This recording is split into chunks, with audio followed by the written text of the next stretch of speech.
Ce téléphone, il m'a vraiment retourné le cerveau. C'est vraiment un téléphone unique et je vais vous expliquer pourquoi. Sur le papier, le Vivo X80 Pro, c'est un téléphone haut de gamme, tout ce qu'il y a de plus classique. On a un Snapdragon 8 Gen 1 pour les jeux, une charge 80 watts pour pas trop se prendre la tête avec l'autonomie, un écran QHD 120 Hz de 6,7 pouces, 12 Go de RAM, etc., etc. Au passage, il a un lecteur d'empreintes, je sais, ça peut paraître un peu con d'en parler, qui est là aussi complètement unique. Il suffit de poser son pouce une seule fois et il a enregistré votre empreinte pour toujours. C'est vraiment génial. Et le truc ouf, c'est que c'est même pas le truc le plus impressionnant qu'il a à proposer, parce qu'en photo et en vidéo, c'est un vrai champion. Je vous explique. Vous voyez le S22 Ultra, bon, c'est un téléphone qui a des défauts, des qualités, mais ce qui fait qu'il est au-dessus du lot, c'est que c'est un des seuls qui vous permet de prendre des photos en x10, voire en x200, et donc vous avez des clichés que vous prenez avec ce téléphone que vous verrez nulle part ailleurs. Et bien ce Vivo X80 Pro, c'est un peu le même délire. Il a par exemple un mode vidéo ultra stable qui permet de tourner le téléphone dans tous les sens, et vous aurez quand même une ligne d'horizon complètement plate. Ça fait un peu gadget dit comme ça, mais en fait, pour toute personne qui a envie de filmer dans des concerts ou de faire des vlogs ou ce genre de contenu, bah c'est super pratique, vous n'avez pas besoin de vous occuper de la stabilité, elle est parfaite. En photo, la qualité générale du Vivo X80 Pro, elle est à tomber par terre. Le piqué, c'est-à-dire le niveau de détail qu'on a concrètement dans la photo, il est...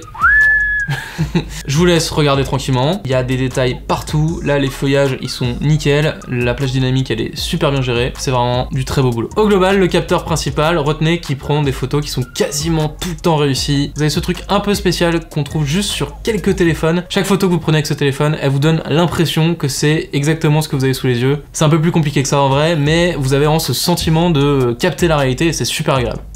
Il y a un autre capteur dont je voulais vous parler, c'est le x2. Il est dédié vraiment au portrait et il a une très grande qualité, c'est que son flou d'arrière-plan, sa profondeur de champ, si on veut rentrer dans la technique, et bah elle donne un rendu très naturel. Je prends même le pari que si vous montrez certaines photos qu'on a pris avec ce téléphone, les gens ne sauront pas si c'est pris avec un boîtier ou avec un smartphone. Souvent, vous savez, c'est un mode où on va avoir donc un espèce d'effet de flou à l'arrière comme ça, et on s'arrête là et on est très content, ça fait des photos qui sont très jolies, et merci, au revoir. Là, Vivo, ils se sont dit, on va aller un peu plus loin, et ils ont proposé toute une galerie d'effets différents. Alors on aime ou on n'aime pas, mais ça permet quand même d'avoir un rendu qui change un peu. Regardez, sur les photos avec mon collègue Omar par exemple, bah là vous avez un rendu très fort, là vous avez des petites lumières qui tournent à l'arrière, là c'est beaucoup plus léger, vous voyez, il y a de quoi s'amuser.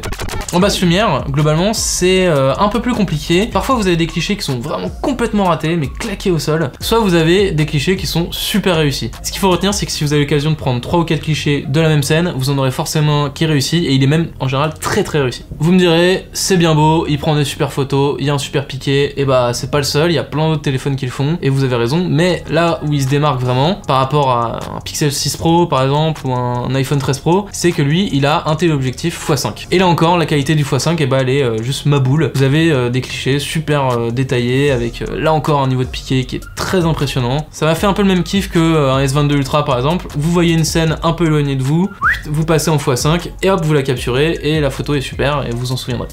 Voilà, c'est pour toutes ces petites raisons, ces petites qualités, ces petits moments passés avec ce téléphone que j'avais vraiment envie de vous en parler. C'est vraiment une petite pépite, j'ai trouvé, un téléphone qui gagne vraiment à être connu, et Vivo là ils ont fait du super taf. Et j'ai même envie de dire qu'ils ont mis un petit pavé dans la mare, et maintenant on verra comment les autres répondent, mais là... D'ailleurs je ne sais pas si ça vous intéresserait, mais j'aimerais vraiment qu'on fasse un comparo photo entre ce Vivo X80 Pro et certains cadors de la photo comme l'iPhone 13 Pro, le S22 Ultra. Voilà, n'hésitez pas à nous dire en commentaire si c'est quelque chose qui pourrait vous intéresser et avec quel smartphone vous voudriez le comparer.